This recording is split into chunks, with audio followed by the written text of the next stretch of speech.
The Mexican-American War is one of the most pivotal wars in the history of America. It gave the new nation a huge chunk of land full of minerals, resources, and Pacific ports, and likely made it into the world power it is today. But what if America had lost the war to Mexico? What if that 500,000 square miles that America had won during the war remained with Mexico? How would the world look like today?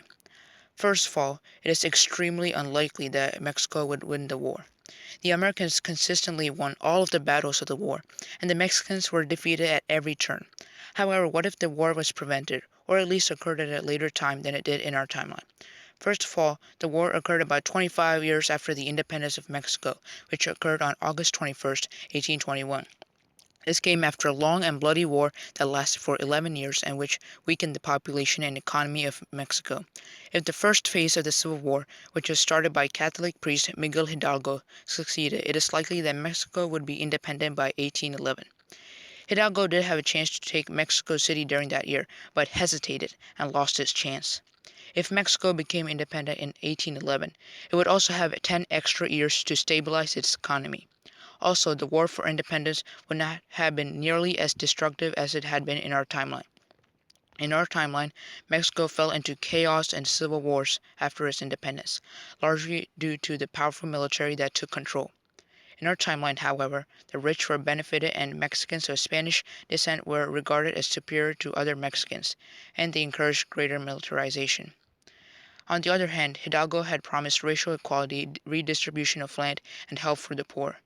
If he had won, Hidalgo had led Mexico after independence, the poor and minorities would get more benefits and the military would be weaker. Also, the Roman Catholic Church would be rejuvenated and act as a stabilizer and mediator between different economic and ethnic groups. Hidalgo would likely set up a government that would tax the rich more and use the revenues for the good of the nation. With the power of the Mexican elites greatly weakened, they would not be able to take control of the government as they did in our timeline.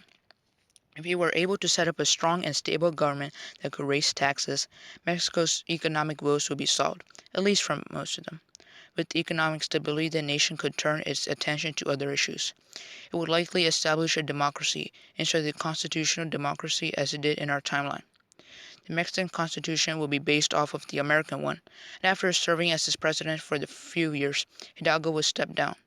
If power was peacefully transferred to another person, Mexico would pass a major hurdle. In our timeline, a Creole named Iturbide proclaimed himself a dictator of Mexico and caused much instability. With a working democracy, Mexico would resolve much of the problems of its early years.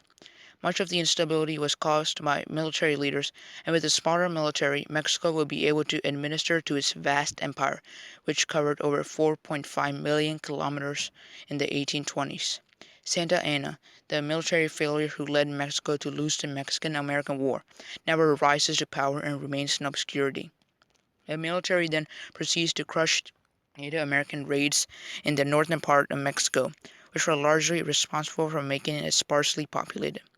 Therefore, with an influx of Mexican migrants to what is now the Southwest, Mexico never allows Anglo settlers into its territories, and the Texas Revolution never occurs.